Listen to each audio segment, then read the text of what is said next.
Excellent. All right, friends who aren't here. Why aren't you here? I won't mention names. I won't even say letters. But I handed out exam, final exam, exam 2. Let's go through this together just so that everything is clear. This, I will not accept digital copies of this. That hasn't gone well.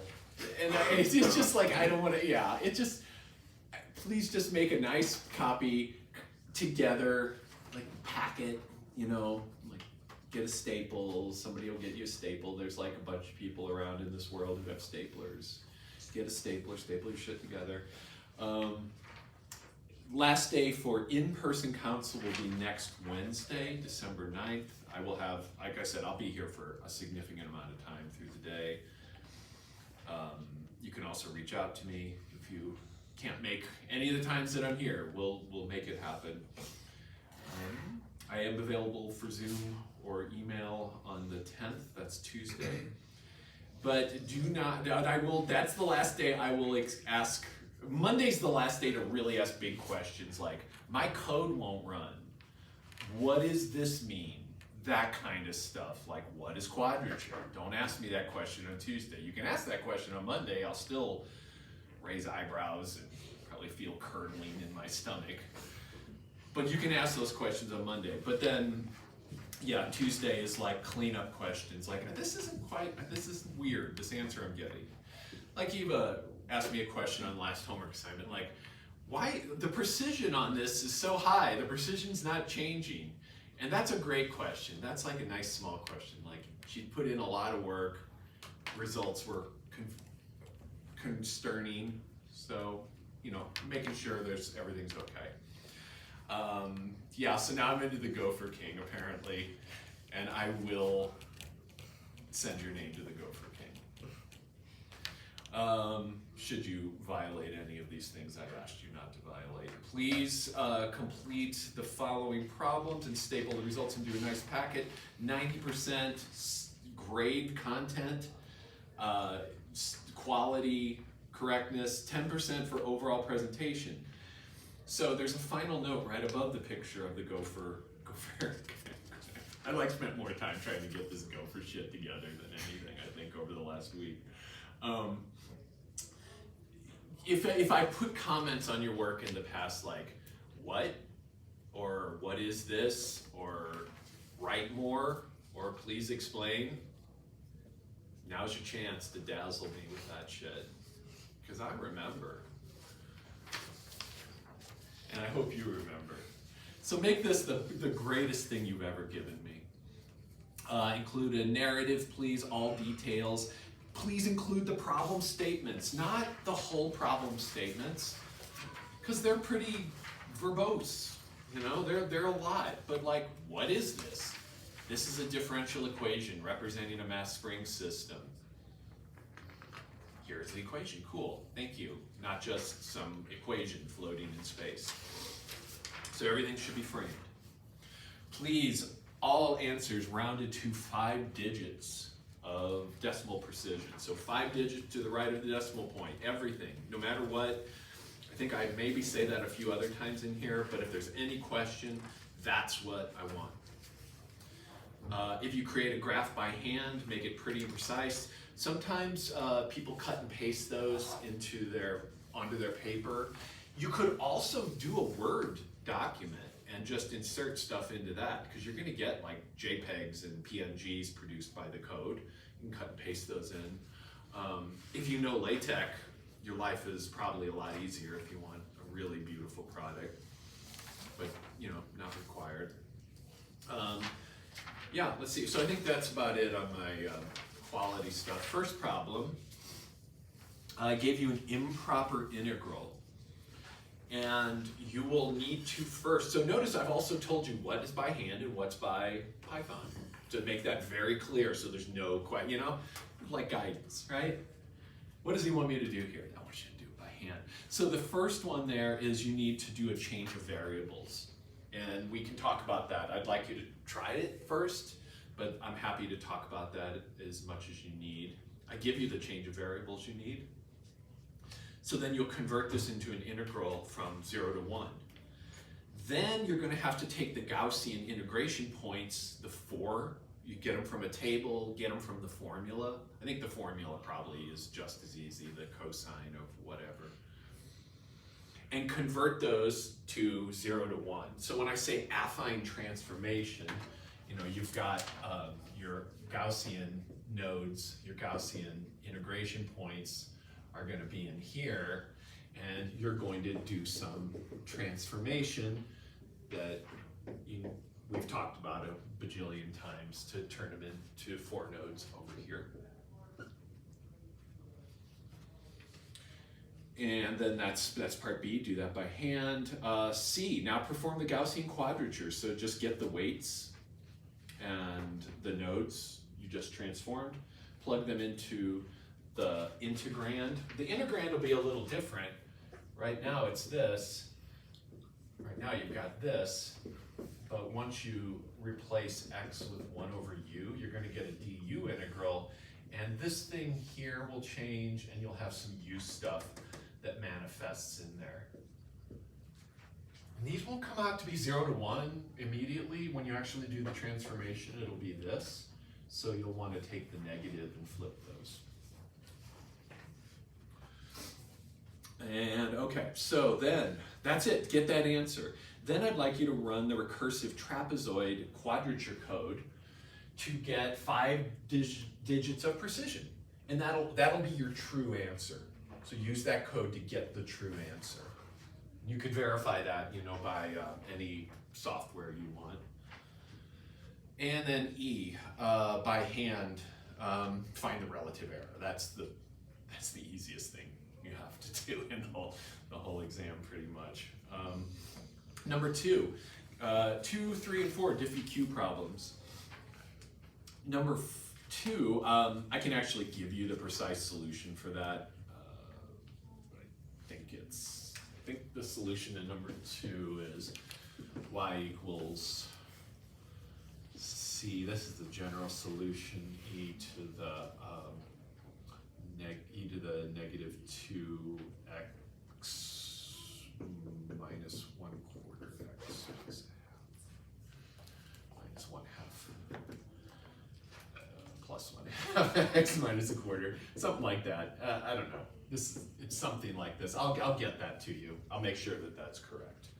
But you don't really need it because I want you to, by hand, do 2 steps of 4th order Runge-Kutta. That's a nitty-gritty thing. Just be careful. Simple, but just be careful because you have to do those 4 different S1, S2, S3, S4. And that'll really help you understand what's going on there. And then just run the Python code that I'm going to give you today. That I forgot to give you last time, and use H as 0.05. And what I'm interested in is the value of the solution at 1. So I give you this initial point, that is y at 0 is 1, so that's 0. What I want is where are we at when we get to 1? That's really, we're trying to make that prediction. So that's by Python. That's easy. Enter, just go hack the code, put this stuff in there. Number C, by hand, relative error. Use the B as the truth. Use the A as the approximation. And just compute the relative error. So that's cake.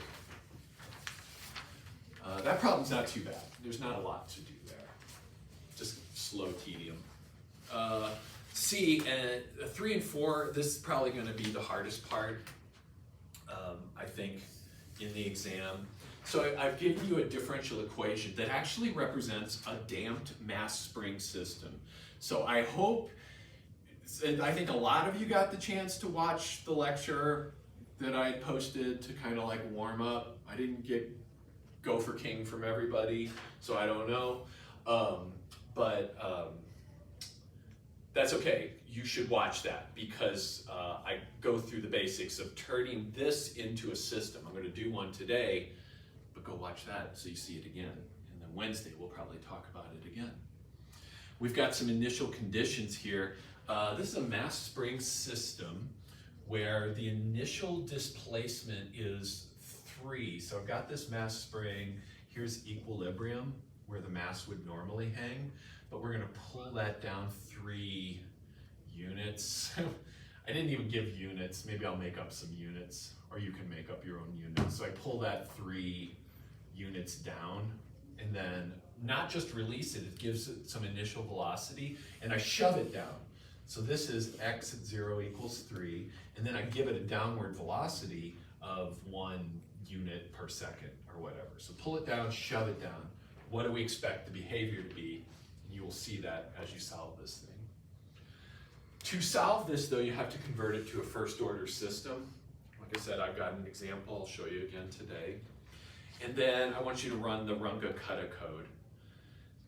Honestly, once you understand how to convert it by hand into a system, this is going to be easy. You literally hack the code for part B. So understanding this conversion of that problem into a 2x2 system is going to be what you want. And then, yep, we'll look at that today. Notice, though, there's a little tweak. The code I'm going to show you in just a few minutes. So, like, we're going to have information about x, and we're going to have information about position and velocity. And in our graph, we'll see something like this. We'll see 2 graphs. One of these will be x, one of these will be the other variable v. You're going to want to hack the code so that it only shows the state variable. Tweak the code. That part, that's the kind of thing you don't want to wait until the end. Because you'll just go, I'll just delete it. And then Python will say, no, you won't. And I don't understand anymore. So you can easily screw that up, so take your time on that one. Number 4, this one was fun. So this was from mathworks.com, where someone came, they didn't know how to do this problem at all. And this is a model of pendulum motion. So let me just kind of lay out for you, just so you have a picture in your mind about what's happening here, because I didn't put it on here. So basically we've got a pendulum, and it rests in the vertical, so it's got some little mass on it at the end. I've got this pendulum. That's equilibrium position. What we're going to do is we're going to displace, and it's got a hinge here. We're going to displace that by some amount theta radians. And then we're going to let it go and see what happens. So this equation can be used to model the motion of this pendulum as it goes back and forth. And this is a damped pendulum. So what we're going to see is that it eventually settles back down to equilibrium. So the question I have for you, and actually let's look at this equation. So we've got the second derivative of the theta, the angular displacement, plus c over ml, the angular velocity. So this is angular acceleration, this is angular velocity, and then I've got gravity. Notice, please use the extra precision for gravity, because that's what this cheating person put in their problem. We're gonna be able to answer their question as it was posed. So this is 9.801 or whatever. And then this is the length of the pendulum. And then there's this sine of theta here, equals 0. We've got 2 initial conditions. We've got theta at time 0 is theta naught. So that is your initial angle. You move it. And then we've got theta dot at 0 equals 0. That's saying I don't give it any velocity. I don't move it and then shove it up or shove it down. So it's very akin to the mass spring stuff, but that sign makes everything trickier. You couldn't do this with any differential equations method, no matter who you took it with. All right, and I give you all these things. So part A is plug in these numbers from the problem and simplify. just plug in the numbers. Like do the division. And don't write 2/5 times 8 as your final answer. Write 2/16 and then convert it to a decimal. Give me decimals, 5 precision. 5 decimals of precision. Even if there's zeros, put them in there. So that's part A. That's pretty easy. Part B, by hand. Now convert this into a second order system. We're going to have 2 variables. The code I'm going to give you is, you can just use that as position, and then you're going to have V, which is velocity. So in the code, that will be the theta, and this will be the theta dot. You can get new variables. You want to rewrite the code because it looks like mass spring stuff, go for it. You know, like T and whatever. Whatever you want to do, just make sure it doesn't, you know, change its function. So that B is by hand, make a new system. C, by Python, enter that stuff into the code I'm going to give you with H is 0.1 and get a solution. Now here's where the experiments come in. Because the question is, at what moment does this angle of, I don't know, the swinging angle fall below pi/12? So you're going to think there's some kind of little window here that's pi/12, a cone, pi/12 this way, pi/12 this way. At what time does the pendulum first have pi/12 as its max swing? I think your initial condition is pi/6, so 30 degrees off. So this would be, when does it first reach 15 degrees in one direction or the other? To do that, you're going to have to experiment with the solution interval. And you're going to need to modify the code. This is the best way. So what I recommend is go to ChatGPT, enter the code that I've given you, ask ChatGPT, hey, can you modify this so it notifies me when the position is less than pi/12 radians? That's going to take a little bit, but have ChatGPT do it. I'm not asking you to code this. I'm asking you to have a robot do it, which in some ways that's a pretty damn good skill to have. And it won't be as easy as it sounds. I guarantee it. Okay. So does that sound all good? I don't think it's too bad. I really don't. I think you guys got this. We're going to spend this week working on it. Are there any questions before I tell you some stuff? I'm going to start bringing up this computer over here because I do have code for us to look at, and that code that I didn't have last time is most definitely in there. I'm going to have to go see the gopher thing. It isn't.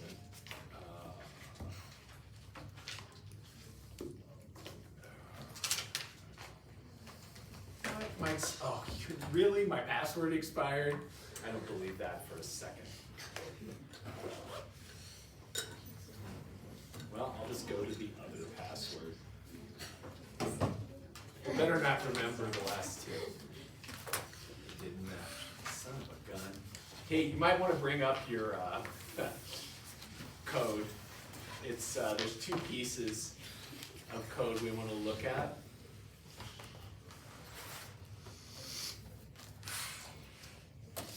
The first one is something like RK comparisons or RK methods compared.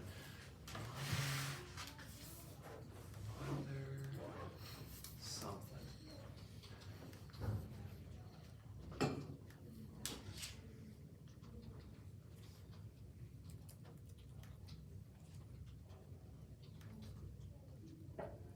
And they'll have to be cut and paste.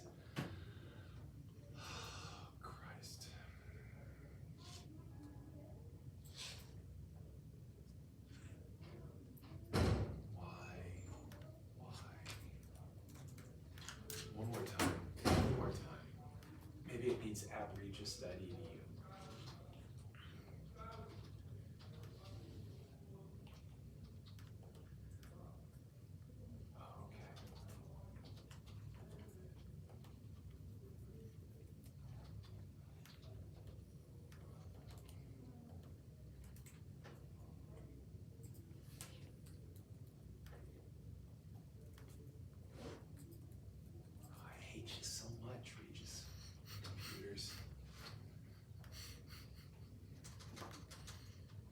remember.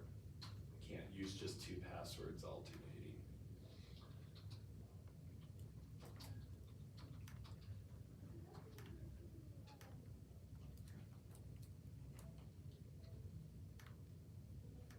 Okay, how about that?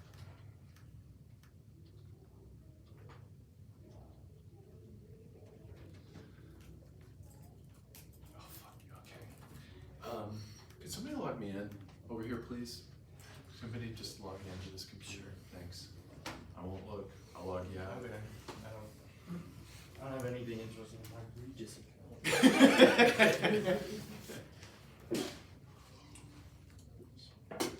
Yeah, now it's trying to get password changes in there. So the first piece of code, let's see, what do we got here? Yeah, differential equations. So RK methods order comparison, let's just go there quickly and check that one out first. Because in there, we've got this piece of code, where we're doing this differential equation. I think. Is it working for you, Lou? Yeah, I just didn't take away that. What do you mean? It's just, maybe, yeah. Make your computer. Wow, you got it to speak. What do you think Cybert's password is?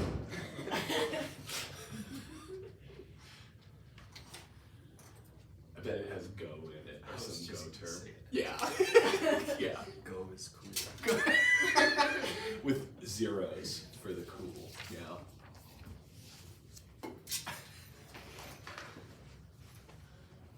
All right, so is it being? Oh, It's what? being so weird. I don't know. Thanks. Thank Sorry. you. No, I'm sorry. I'm sorry for so many reasons. Let me try one more time. I literally logged in from home this morning. I logged in my computer just moments ago. It didn't say anything.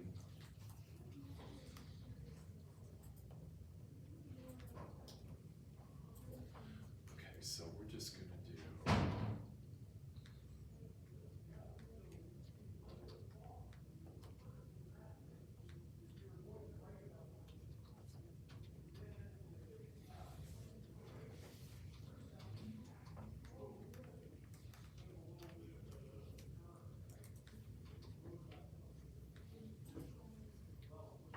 Oh, it worked. I don't remember what the new password is, but we're in. Okay, groovy.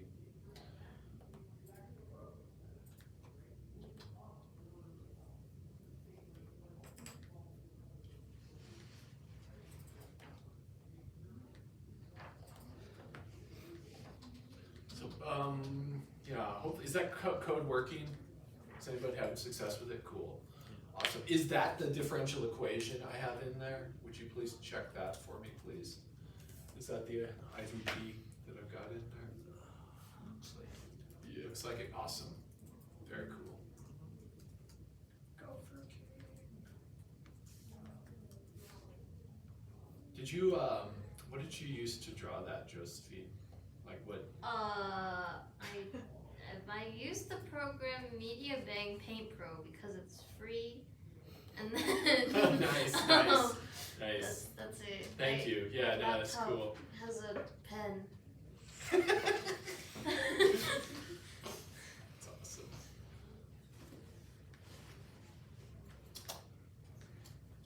You can help me create a line of Gopher King where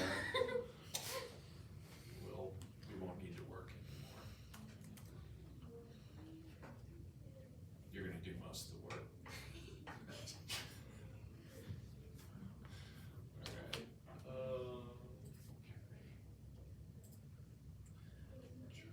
I'm almost there. Maybe I could start this.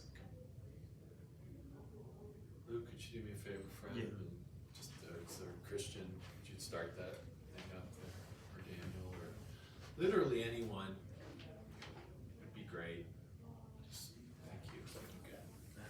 Bianca.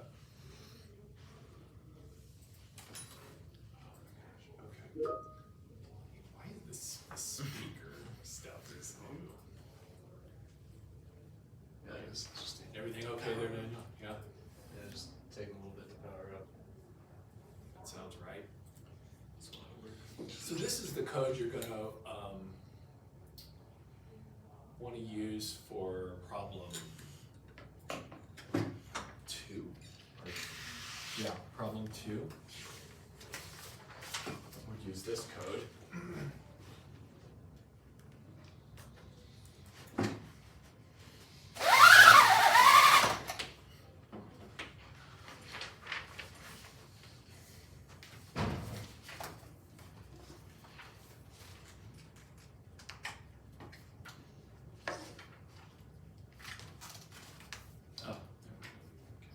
All these notes are useless. There's nothing of value in there. 75. Yeah, I'm trying to. Remember how I said I wanted to burn shit down? Oh, look at that. That's pretty good. Good enough. All right. Good Lord. Wow, that's pretty cool. Give me a new file, new notebook. Okay, finally. Finally. All right, let me run this and just see what happens. It's been a while since I've run this code.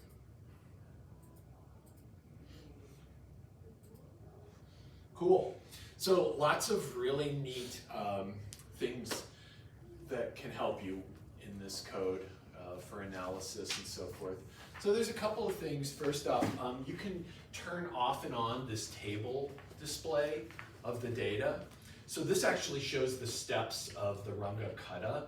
If I was doing one by hand and I wanted to check my work, I could check it with this, right? I could enter step size 0.5 and all the things that would get me my checked solution. But what I really wanted to show you is down here, we've got a variety of orders of runga kata stuff going on. So the true solution is this black dot solution here. And you can see there's kind of a sharp turn there. That's not a corner, that's just like an anomaly because of the step size I'm using. Step size is pretty bad for this first time we look at it. And then you can see that the RK4, look, that's pretty good. It's not too bad. But what I would like you to notice is how terrible RK2 and Euler's method is. Look at the Euler's method. It just cruises up and down in a crazy, it looks like there's oscillatory behavior here. There is no oscillatory behavior. This thing is just dying out, that's all. And then the RK2, so here's an extra credit, because I could not figure this out. I couldn't figure out why RK2 was so bad. But it's only for one step size. I think this is 0.5. It's so weird. Now watch, when I change the step size, and let me just double check on all my stuff. So let me show you a couple little bits in here.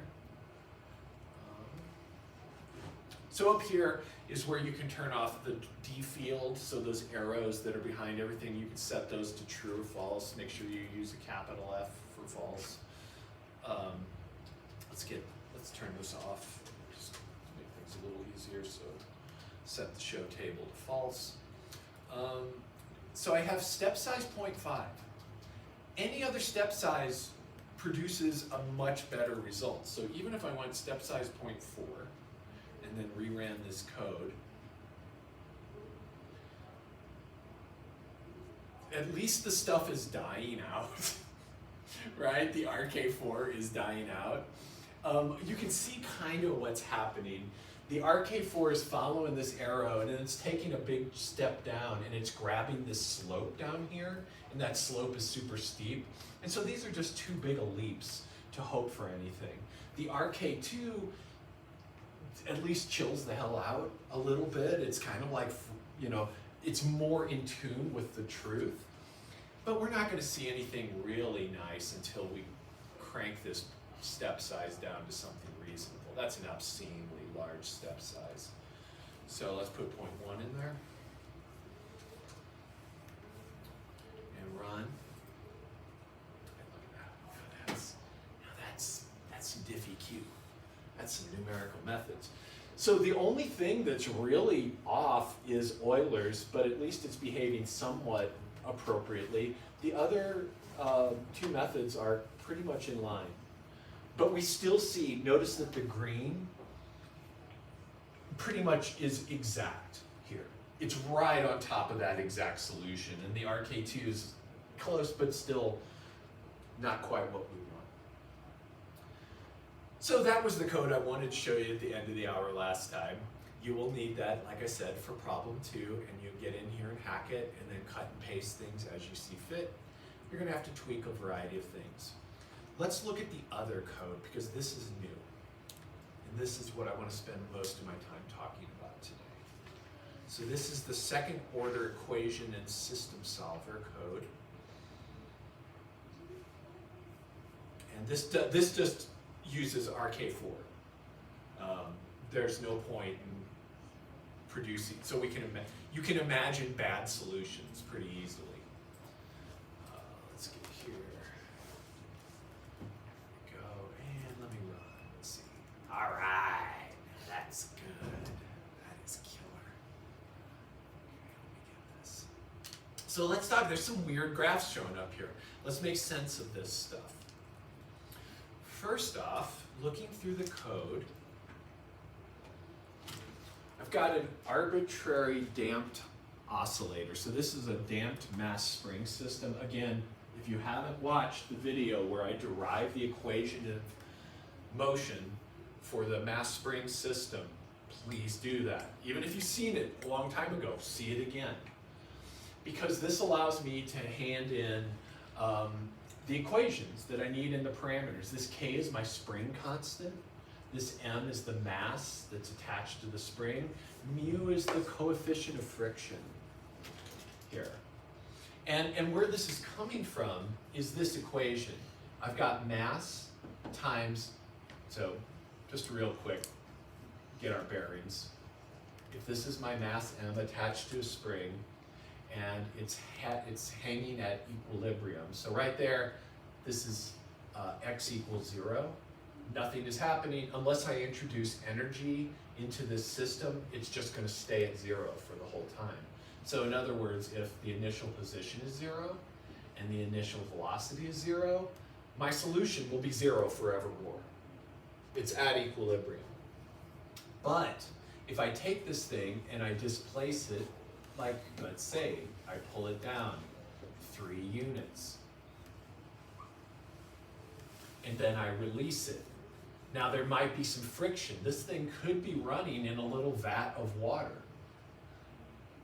Could be like a piston or something in there. I don't know why you would run a mass spring system in water, but you know, people do weird shit all the time, and certainly things I can't even fathom. But in reality, there is going to be friction. There's friction in everything that we have to deal with in physical systems. So this is the force, essentially, that moves the system. This is like ma from Newton's second law. This is the acceleration of the mass. And these other forces induce that motion there, induce that acceleration. So then I've got mu x dot. This is the coefficient of friction times the velocity. Notice this is velocity. This is acceleration. And the friction force is proportional to the velocity in a very weak way. But if you listen to that recording, remember I talk about wading through a pool, waist-high water. When you walk slowly, it's not a problem. You don't even feel the water. As soon as you start to try to move fast, as soon as you start to increase your velocity, you feel the friction force acting in proportion to your velocity. And then this is the restoring force of the spring. That K is the spring constant. This is from Hooke's law for springs, linear springs. So this is the equation for a mass spring system. Looks a lot like the one that's in your exam. My initial position, this is initial displacement. This x dot is my initial velocity.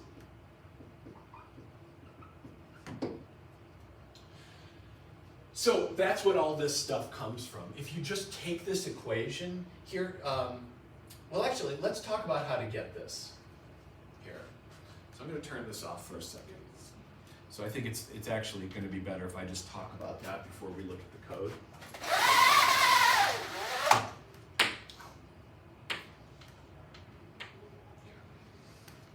So let's take this equation, mx double dot plus mu x dot plus kx equals 0. Let's hold these initial conditions off to the side. So that's x naught and v naught, those are numbers. So the way to take the second order system and convert it into a system of first order equations is to introduce a new variable.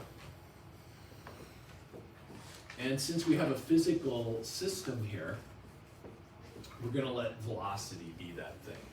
Because remember, x is position. So a very natural next one is to introduce velocity. Also because I see it right here.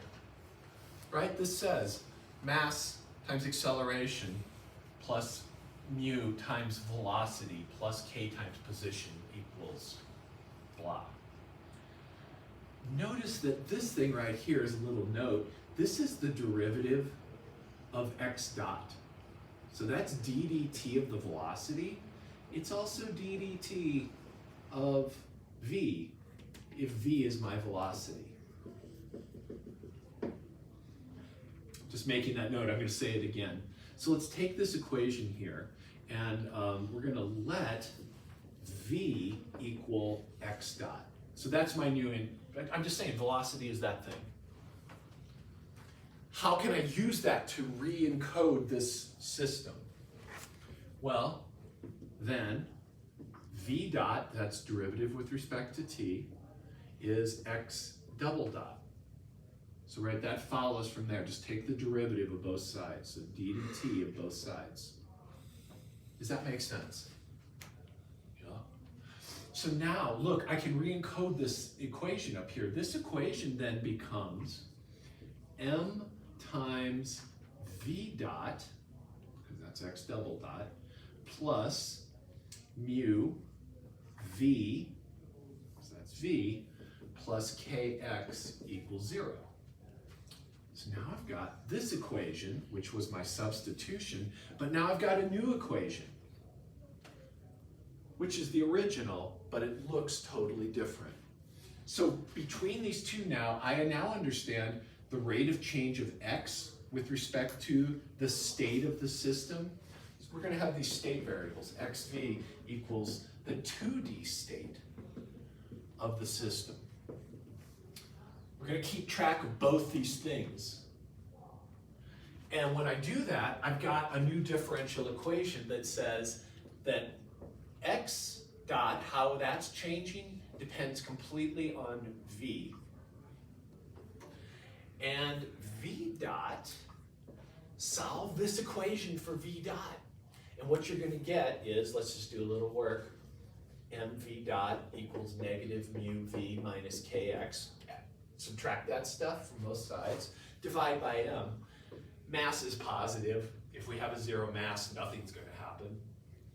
So v dot equals negative mu over m v minus k over m x. And that is the right side here. And this is my system. This says exactly the same thing, except it's a completely different perspective. In the original problem, we're watching one thing, the position of the spring. In this, we're watching two things, not only the position of the mass on the spring, but how fast it's moving. We've got that relationship encoded here. I've also got initial conditions. So my initial conditions are still x at 0 is x sub 0, whatever that value is. This is initial displacement. And then I've got x dot, but x dot is v. So v at 0 is v naught. That's my initial velocity.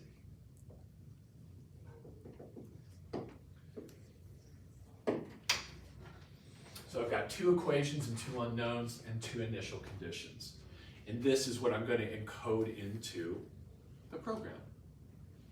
So this is what you will have to do for problem 3. In problem 3, you've got a damped mass spring system.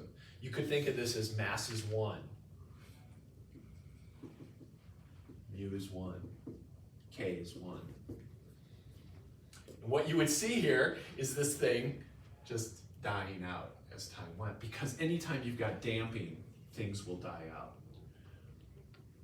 And I think this one will oscillate too. Sometimes if this damping is too large, like if I put a 10 here and made the damping too large, what I would just see is if I displace the spring, the viscosity of the medium is so thick that it just slowly moves back to equilibrium. It doesn't have enough energy to get over equilibrium and then come back down. So you can play with that. I was thinking about having y'all play with that, but instead I did problem 4. So let's take a look again at the code. And just a really quick, the only thing this code does is it runs runga kutta in 2 different variables. So whenever it grabs the current slope, when it does the S1, S2, S3, S4, it does that for this variable. And it does this for this variable as well. So it's basically 2 runga kutta processes running in parallel.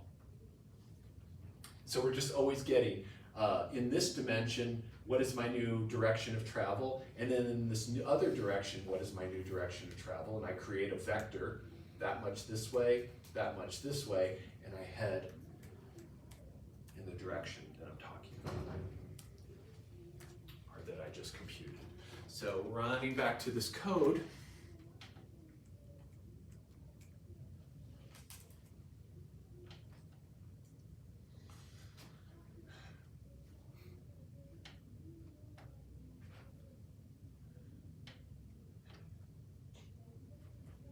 there we go, okay.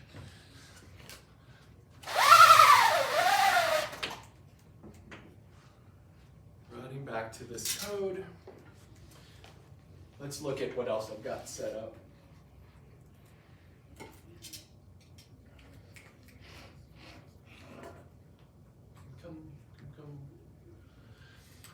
So you've got it in front of you before it even comes up here, but that function, define damped oscillator, that just sets up this mass spring system. So you can literally just use that for problem 3. And then I've got the RK4 step set up in a vector format. You pass in this, essentially a vector called vars, which is x comma v. And it just does everything to that. This is using Python's parallel processing abilities. It takes vars and it does K1, K2, K3 for the for each of those variables. And then let's see what we got here. Solve damped oscillator. That's just your steps. So it's running along your step sizes from T naught to T final, and calling that RK thing every time we do a new step. You can set your parameters for the damped oscillator in the next section here. So look here, mass is 1, K is 1, mu is 0. There's no damping. Right now, there's no damping that I've got set up here. I have an initial displacement of 1 unit. I pulled it down 1 unit, and I have no initial velocity. So when we look at our solution, notice here that in our solution, blue is the position.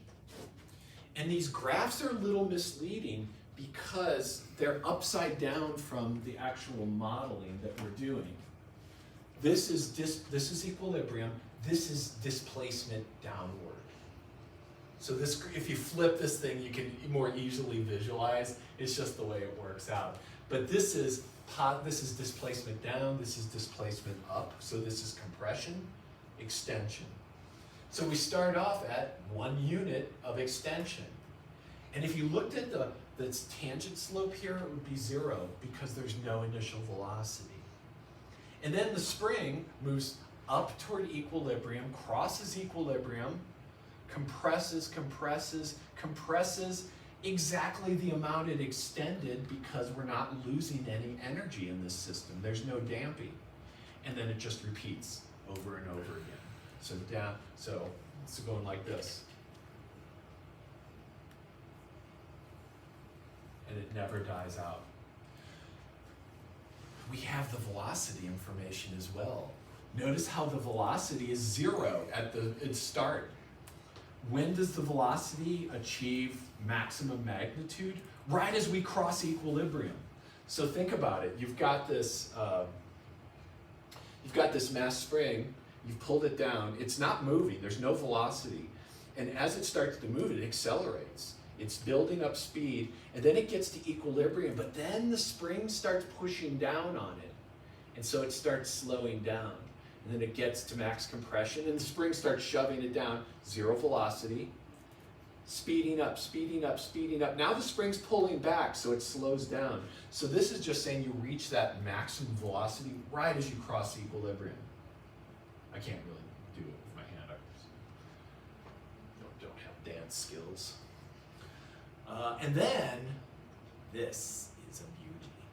This is x versus v. So we can understand the relationship between position and velocity.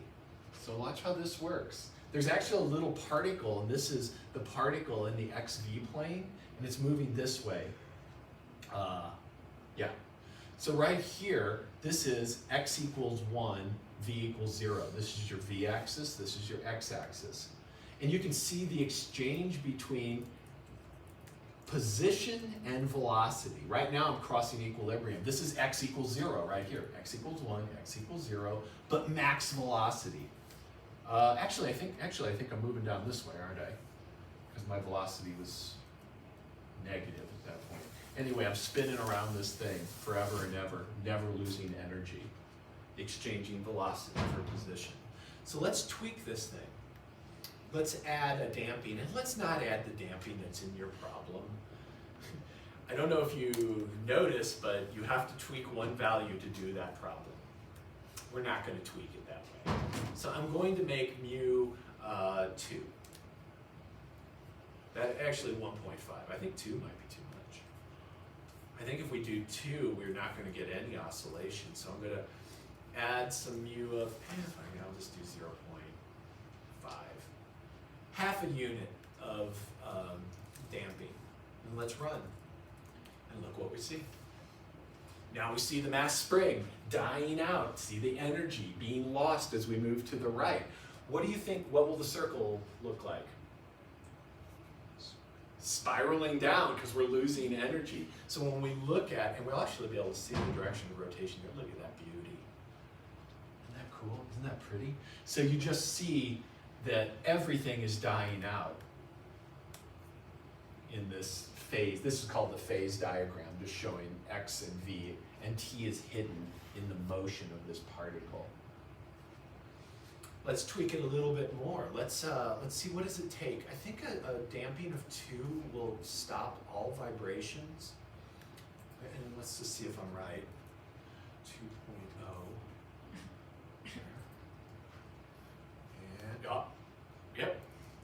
So this thing is so damped that when we release it from 1 unit below, it just slowly rises up to equilibrium. And it never quite gets there. Now this velocity is kind of interesting. Let's see. So I guess what happens with the velocity is it has no initial velocity because we didn't add any, but then it quickly speeds up. I don't know, there's something weird. I don't know, can someone, maybe a physicist, help us picture what's going on there?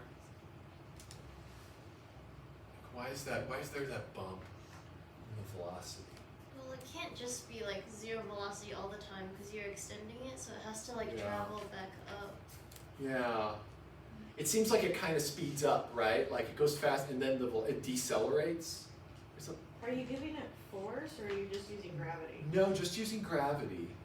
Yeah.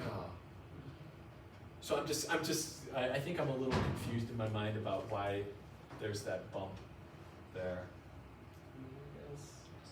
It has to get like pulled back, but then like as it speeds up, there ends up being more force against it, I guess. I don't know. Yeah. That's about how I feel about it. The shoulder shrug.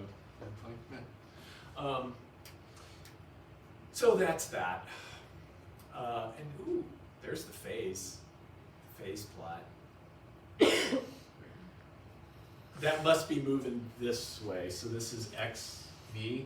So I guess, so your velocity maybe like about halfway through. Shit, I don't know. So isn't that like the water thing you were talking about, where like as you get faster, then you're like the damping pushes you back farther? Yeah, so that's why yeah. It slows down again. That makes sense. Yeah. Yeah, because that damping force initially is pretty intense.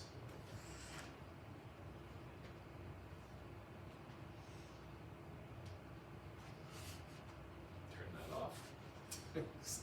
So, this is the code you have to modify for two problems.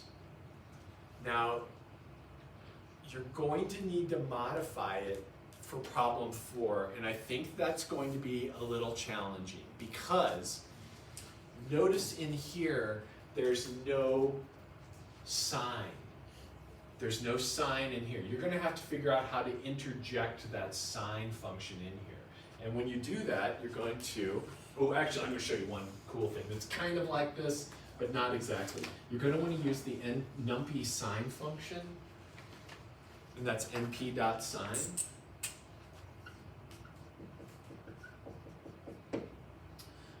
And you're going to have to, yeah, probably, so it'll probably be like this if x is your state, so if that's your theta, something like that. I think that's going to take more thought than anything in the whole exam, how to get that fourth problem into here. I do want to show you one thing though. If I take this mass spring system, so let's say we got this, because this I really dig a lot. If this is an unforced spring system, there's no new energy coming in besides the energy from the initial position and initial displacement and initial velocity. But what if we were to add external forcing? This is kind of like what you've got, but not really.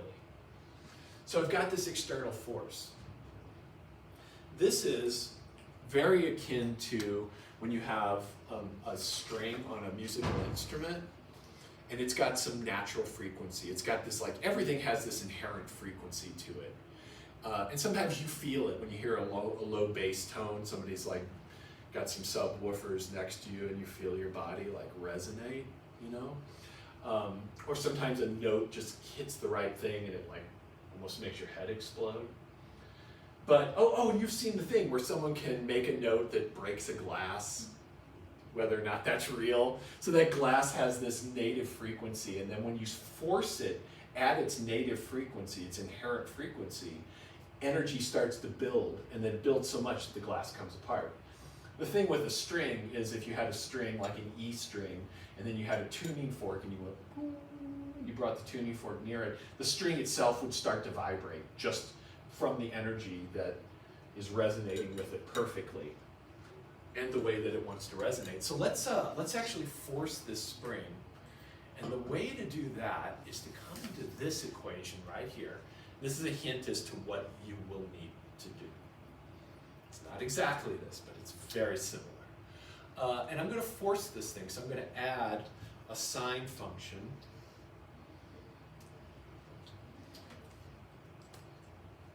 And I'm going to force that using x state. So we'll see. This might, I think it might be the other code I need to actually have. Let's just see what happens. Oh, still got the damn damping on. You can't make something that's over damped resonate. So let's take off the damping. In fact, you can't get resonance from a damped thing at all. So let's say 0.0 for the damping. Wow, that is funky. That isn't quite what I wanted. So let's grab what I wanted. Let me just go back to the simple. No, that was what I wanted.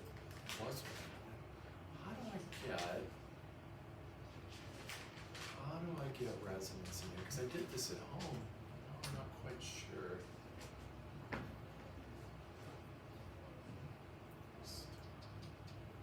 Because that doesn't look like resonance at all. That just looks like funkiness. Is your window too small? That might be up here, definitely. I mean, it would seem kind of weird how that velocity curve is flat like that. That's really odd. Let's see, can I insert T in here? What about T? Oh, here. Oh, yeah, the resonance should depend on time, not the state. And I think that's the problem. There we go. There we go. Now we're seeing the buildup of energy in the system, because we're forcing it at its native frequency. And see this cool little guy here? He's so cute. I saw him the other day too. He's just that little loop, but then everything just keeps building and building. And here, Cormac, yeah, definitely I'd like to make that window a little bit bigger. In fact, I will. Let's just do that up here. So let's see, how do you make the window bigger? You just go down here to your T-span.